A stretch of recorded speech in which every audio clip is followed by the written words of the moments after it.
1 Corinthians chapter 16. We didn't get very far, Paul.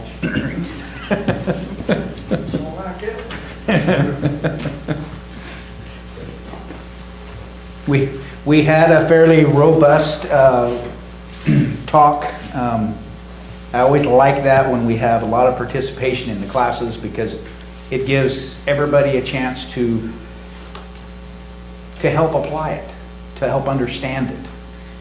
So last week we went through chapter 16 through, I think, about verse 4, where it talked about the most common passage that we use in the collection every first day of the week.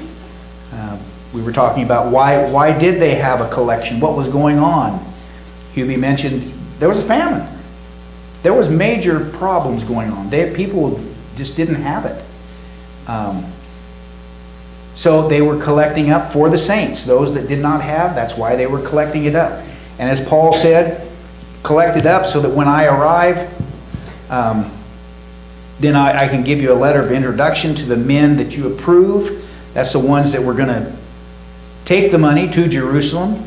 Send them with your gift to Jerusalem. If it seems advisable for me to go also, they will accompany me. So he gave them the option. Collect up this money, send it to Jerusalem. If you want me to go with it, I'm fine with that. Whatever you want. But it was for those that were in need. Those that had a need at that time. And that's why they were collecting up these monies. And it says, on the first day of every week, each one of you should set aside a sum of money in keeping with his income. We've talked about that many times at the table, how we give, keeping with your income. As it says back there, not out of compulsion. He wants a cheerful giver. We give out of love, don't we? It's not something that we feel like, I guess some people say, well, it's not out of obligation. But in all reality, he loves us enough that, yes, it should be out of obligation. Because he loved us way more than we love him.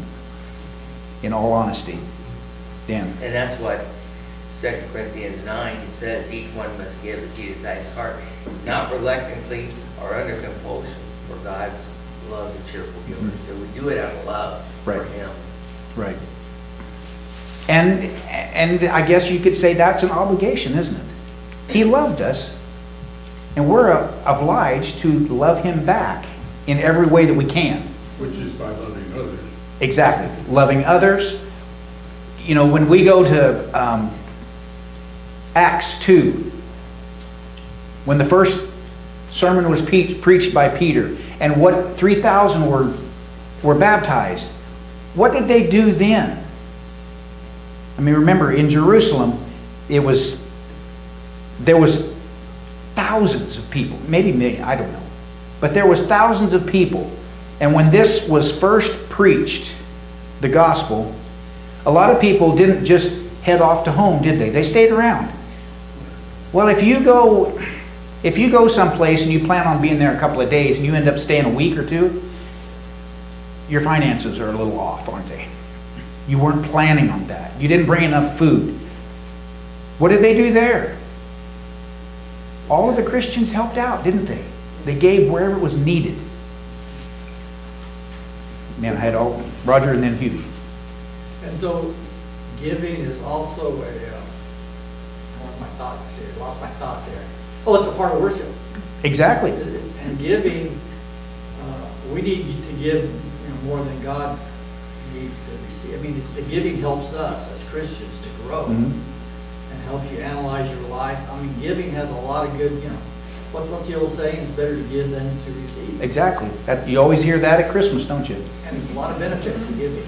Yep. To the giver. Exactly. And that's the thing. It's not only helping those that are in need, it's helping us because we are showing our love. Hubie. Yeah, several years ago there was stuff going on about church cooperation. This repudiates that. You know, there was brethren saying, well, one church can't help another church. No, this is, right. This is showing that the church is worldwide, isn't it? And we are all we're individuals here in this congregation, but then there's individual church congregations within the world, but there is just one church, isn't there? If we help a church, if we help Mountain States Children's Home, that's not bad, is it? They're helping people in their community with us helping them. And it goes further and further throughout the whole world. Other churches help this church. Exactly. In the past, we were fully reliant on other churches to make sure this church kept going. Paul, and then, wow. You know, we talk about giving for those in need. It's worth considering whether they went back home or they stayed in the area of Jerusalem. Those people, when they believed, when they obeyed, they had lost a lot. Exactly. Cut off from families, loss of the livelihood or a job. Yep. I mean, there was really DB Right. because they had obeyed the gospel. They were disowned. And it went against what they were used to, didn't it? The Jews. It went against what they were expecting. You know, they wanted that physical king to take over and annihilate Rome, and then, hey, we're all back to good. But that didn't happen. And then when Peter comes and he preaches, you know, you're the very ones that crucified him. They were pricked to the heart. And what did they say? What must we do? I wish it was that easy that we could just have people walk up to us and say, what do I got to do? You know, but you know what? The prerequisite to that is that what? Peter preached the gospel. And that's what we need to do. It's the same thing, Lyle and then Dan. I think of it as a plant. And the plant has the root. The plant is like Jesus. Yep. And if you don't spread the gospel, the plant dies. Exactly. He talks about the vine and the branches so much in this Bible. And that's how we need to take it. We need to spread the gospel. Absolutely. Dan. Well, and we got to also keep in mind how many people, when Peter and the apostles were teaching, 3,000 responded, but how many didn't respond? Exactly. And that's something we need to keep in mind. Everyone we talk to is not going to respond. Right. And that's what Jesus said. If they hated me, they're going to hate you. They're not going to respond. Right. So, but we still keep going just like Jesus did. Yeah, I mean, it's not something that, you know, we're keeping a tally. Right. You know, that, hey, you know, I got 10. You know, we're not doing that. It's everyone that we have an opportunity to present the truth, the gospel to, we do it. And if nothing happens, it's not like we're a failure. But you don't know when it may happen. Exactly. Exactly. Seed gets planted. Yep.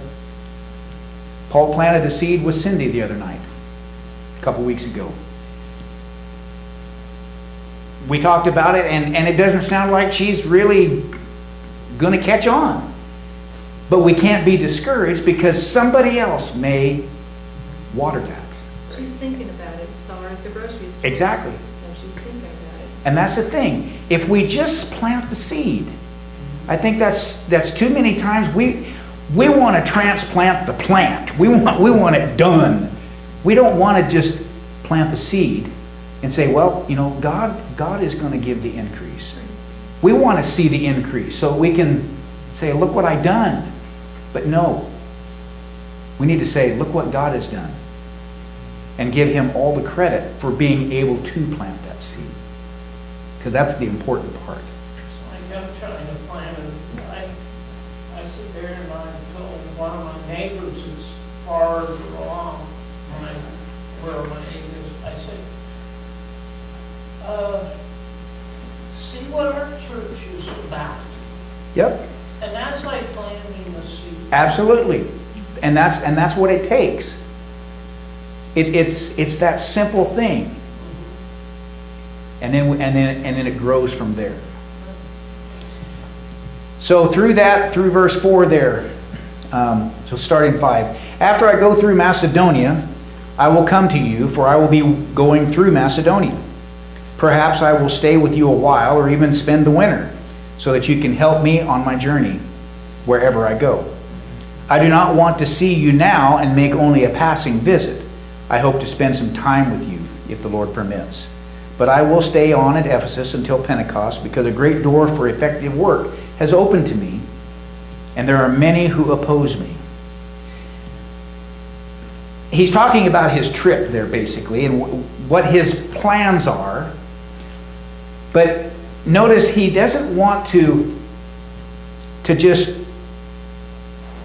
fly through, touch base, and go on. He also says in verse 7, I do not want to see you now and make only a passing visit. I hope to spend some time with you. Why would he want to spend some time with them? For the same reason he says twice in the book of Romans, Romans 1 verse and Romans 8, he wants to come, spend some time with them, so he can teach them and they can teach him. Yep. Encourage him. Because what's the whole book about? What was happening in Corinth at the church? They were messing up. There was division happening. Remember the first thing? Who are you of? Oh, I'm of Apollos. I'm of this one. No, I'm of that one. What happens when a son takes his dad's wife? Problems. What are they doing with the Lord's Supper? Problems. He doesn't want to just fly in there, hey, how you doing? Oh, great, good, I'm gone. He wants to give enough time that they work on these problems, that they get them settled. I mean, you don't want this stuff to go on, do you? And that's why he's so sincere in these letters. Here's something you need to work on. Remember what Timothy was told to do? To rebuke, reprove, and correct. Do we like those words? We don't like them at all, do we? If someone came in here and said, now you guys, you need to shore up here. This is what's wrong going on right now. Would we take that as, oh man, I'm so glad you said something? Or would we say, hey now, who are you? Who do you think you are? Yeah, the fourth word that Timothy's told to do is training. Train. Training takes time. Mm-hmm. You can do those other three pretty quick. Yep. But if you're really going to change some lives, you got to Right. hang in there. And that's the thing. Rebuke, reprove, correct. Like you say, those can be quickly done, but do they always stick? I mean, to some people it may be a good thing. But to other people, what are they going to do? How dare him say anything to me? I'm okay. Who does he think he is? And I'm sure that there were some people in Corinth that were just like that. They looked at this letter and said, who does he think he is? But when he is there amongst them and spending time with them, that's when things get hashed out, isn't it? But it takes time to break a bad habit. Mm-hmm. And these things have become bad habits. Right. So in order to reverse that, you have to have some loving patience and encouragement. Exactly. And training to change that, to bring it back to where it needs to be. Right. And his ultimate goal was that they be saved till the end. Mm-hmm. Yeah, these aren't just single incidents, are they? The deal with the guy taking his dad's wife, that had been going on for a while, hadn't it? That was not just a one-time deal, he shows up Sunday morning. It wasn't a one-time deal, was it? The Lord's Supper, they were doing this continually, weren't they? It wasn't just one time that, oh, we had a big celebration. This was continual. So as you say, Bad habits are hard to break. And then to have some guy just write a letter here, it's like, who does he think he is? I think keeping the church pure is one of the number one things today that we need to keep always in the forefront of our mind. Because it is so easy for things out in the world to contaminate. I think we mentioned it last week, the leaven. He talks so much about the leaven. And how you can actually put flour and water on your counter, and you leave it long enough, there will be leaven started. I mean, that's how they started sourdough. But you leave it long enough, it will. It will. It will start. It's in the air. And if we are not on top of things, we can get to the point where, God forbid that we get to the point of where the Corinthian church was. But it doesn't take a whole lot, does it? You get one little thing started, and then you get a little division. And then pretty soon you've got this group and this group. And then pretty soon it becomes bigger. The division becomes bigger. And then what? What generally happens nowadays is that, well, they don't agree with me, so I'm going. I'm leaving. I'm going to start my own. The only person that ever has the right to say, I'm starting my own church, is Jesus Christ. And we are a part of His church. We can't say, I'm going to start my own. Then you're asking them to follow you and not Christ. It was pretty important to Paul that this church get things straightened out, wasn't it? I mean, he wrote this letter, and he was pretty serious in all these aspects. You need to get this right.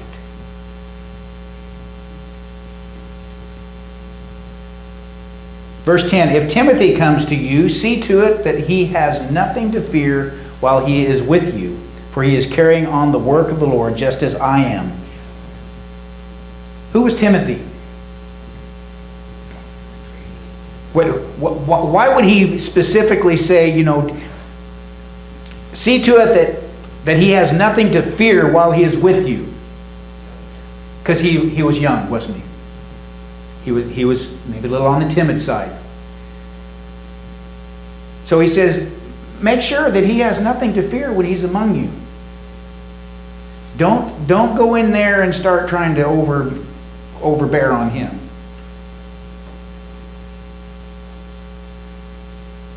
That's where a lot of times I think we don't realize. I'm not going to insinuate that the older are always the ones to listen to, because they're wise, they're elderly, whatever. But we also need to remember that Timothy was young here too. And he may not have been outspoken, but what was he doing? What does it say he was doing? For he is carrying on the work of the Lord, just as I am, Paul. If someone is carrying on the work of the Lord, look at him with respect. Be grounded in the truth. Exactly. That's the important part. Because you can be old and elderly and very wise in that, and if you're not grounded completely in the truth, you can lead people astray. You can lead people astray. And that's unfortunate.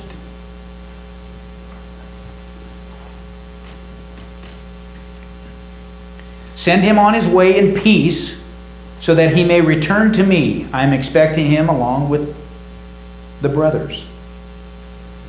Now about our brother... Well, go ahead, Dan. Before we go too much further, I want to look at not miss verse 8. Because what Paul says here, it says, I will stay in Ephesus until Pentecost. For wide is the door, and for effective work has opened to me. And there are many adversaries. It's Right. important to look that Paul says, hey, this door is open. There's a lot of problems, but the door is open and I can do good work. He was seeking that work, so that's what delayed him in getting back Right. to Corinth. And that's the thing we need to look at. There's gonna be adversaries, Yep. but we need to look at the door. Mhm. How wide open is it? And I Right. think that's just an important note. Right. Thanks for Paul was pointing at. that out, because I did kind of overlook that. It goes along with what you were teaching on Wednesday night about the Samaritan woman. And what did Jesus say? The harvest, it's white. It's ready to harvest. The door is wide open. Is it wide open here in Salmon? Yep.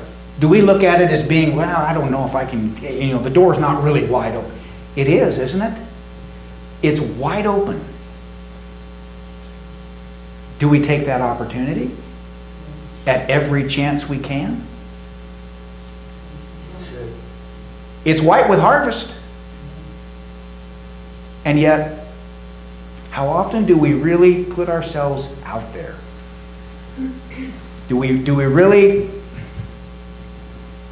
I don't want to get into my sermon here, which is It's hard not to. it is, when you've got a class in sermon and you, okay, now am I on this or am I on the sermon here?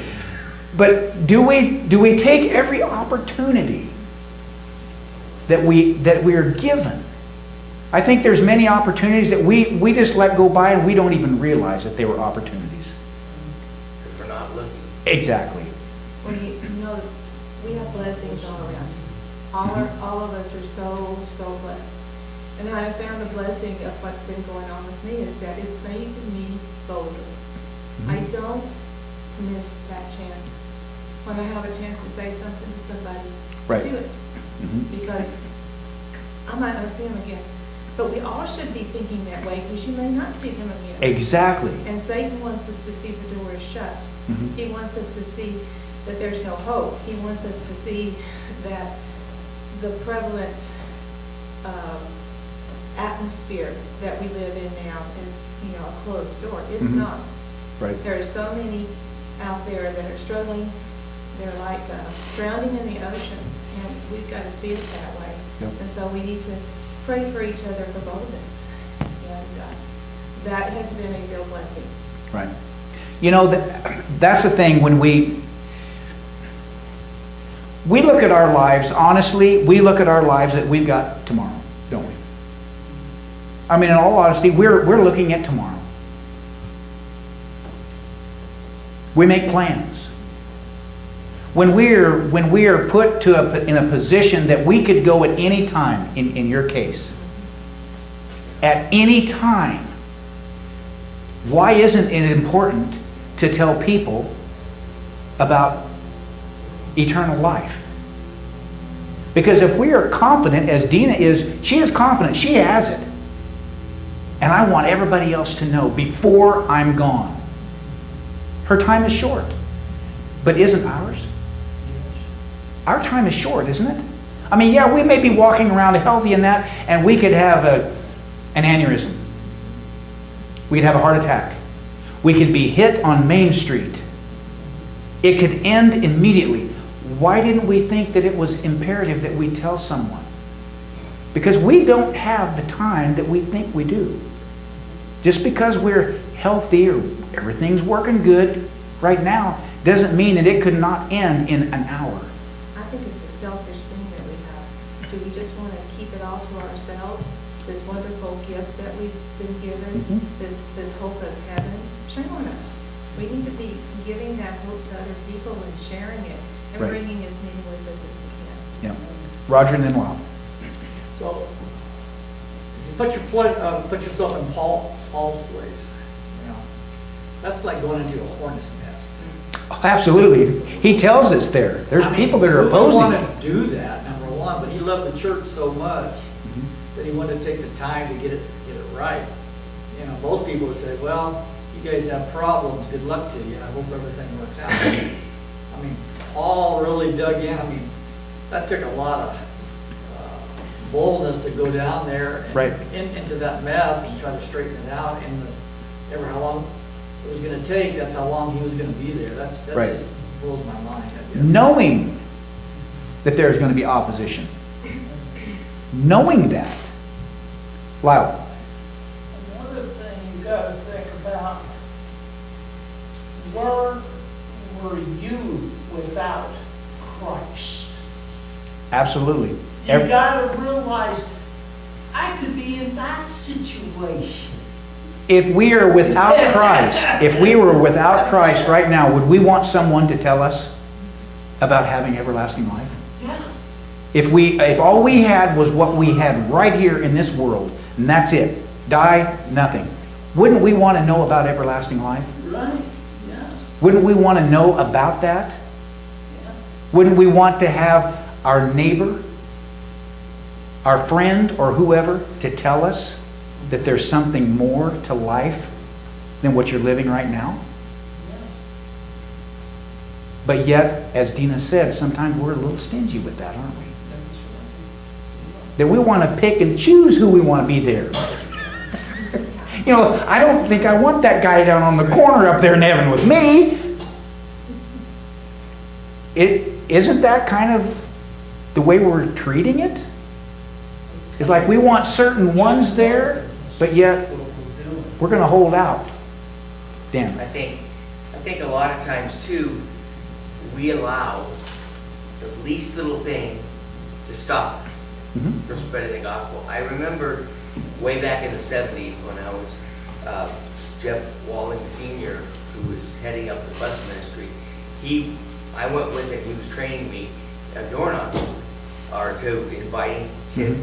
And these little kids were out playing, and he asked them, "Would you like to ride the joy bus to church?" And they were like, "Yeah, yeah." So he went up to the house, and right away the lady said, "I'm not interested." Oh, yeah. And, you know, most people, I was thinking, okay, well, that's it. That's what I was thinking. He said, "Why won't you let them ride?" No. And she goes, well, now she don't have an answer for me. Exactly. And he ended up getting them to ride, and afterwards he told me, he says, "Look, that may have been our only opportunity to ever talk to that lady, and I had to make the best of it, because I may never get a chance again." And I think instead we look at, well, they said no, or they don't look like they're interested, so we get discouraged, and then instead of thinking, well, that may be my only opportunity. Yep. And it's unfortunate, you know, if you've been around Salmon, you see these signs, no solicitors, no religious material, nothing, I don't want anything, right there at the gate. Or they call us, "Don't send me a house." Exactly, yeah, exactly. You know, they're absolutely opposed to that. I don't know what a person could do with those people. I mean, they don't even give you a chance. It's like in that case, you know, he walked up to the door and she came to the door. But, man, there is so many people out there that are not going to make it. Yeah, that's our dogs, right? Somebody's here. Somebody is picking up something off of my windshield right now that I left for him, and I knew that was going to happen. Because the dogs just will not let it alone. But that is good. I'm glad you brought that up, Dan, because it is. A great door for effective work has opened to me. And there are many who oppose me. We don't like that opposition. We would just as soon be all gathered here together and everything's great. But it's easy. We can let our guard down. And I think that is a time of refreshing for us as Christians.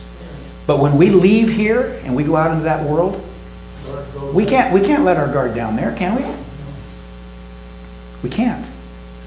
And there's going to be all kinds of opposition that is going to bombard us.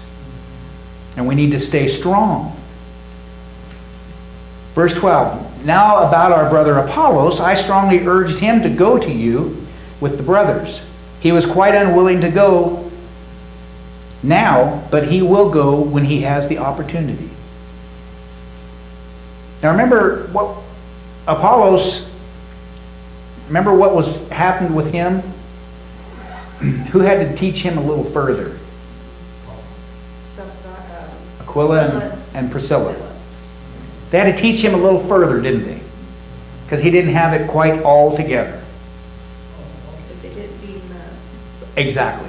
They, as we said, they trained him better.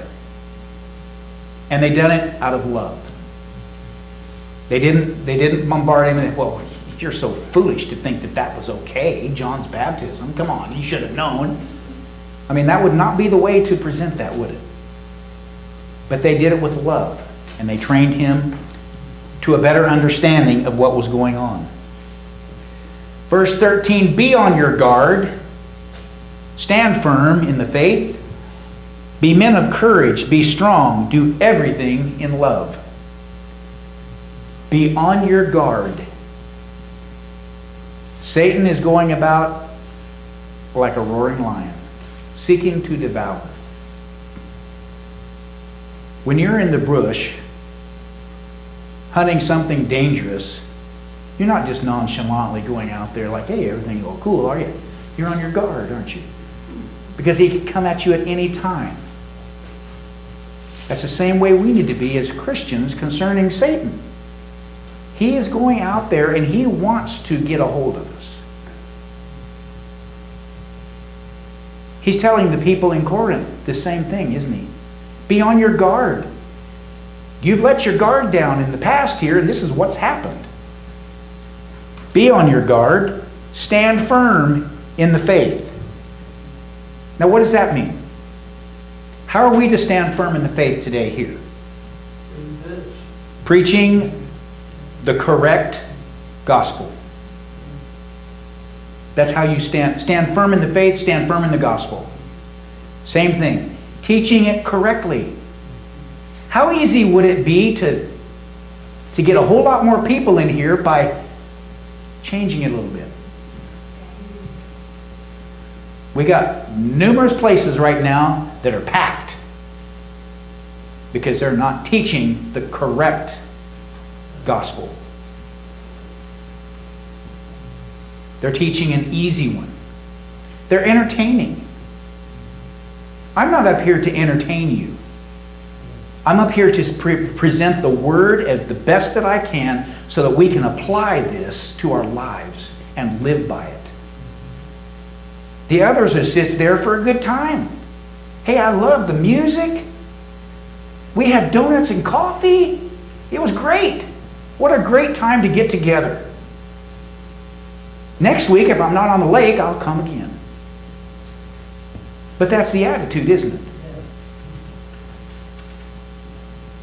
They don't really want to get into this because what it does is convicts us. They don't want to see what the Word says. Repent and be baptized. They don't want to see that. They just want to see John 3:16. That's all they want. Believe and you're saved. Say the sinner's prayer. Unfortunately, they can't find that in here. But that's all they want you to do. Ask Him into your heart. Doesn't say anything about putting Him on. Dan, do you have something? I was just, I was just thinking a lot of these denominations are more worried about numbers than your soul. Mm-hmm. Yep. Yeah, the more numbers that we have people here, the more that this would grow, right? This would grow. And we'd feel good about that. But it'd be in vain. It would be in vain. It would be. It would be nice to have all of these chairs filled. But if they all were filled, I would want everyone to understand that we are going to preach the correct gospel here. We're not going to deviate from that. That we would like for all to be saved, as Christ said, but we know that not all of them will be. But we are going to present it every time that we can. Every time that we can. That tells me that it's not just on the first day of the week that I do this. It's not just when I'm behind the pulpit. It's when I'm out in the world. I need to present it. I need to act like a Christian. I need to be the example of a Christian. I need to have the right words to say to those that are in need of the gospel. Because if it's not me, who? I mean, ask yourself that. If it's not you, who's going to do it? Who's going to talk to your neighbor?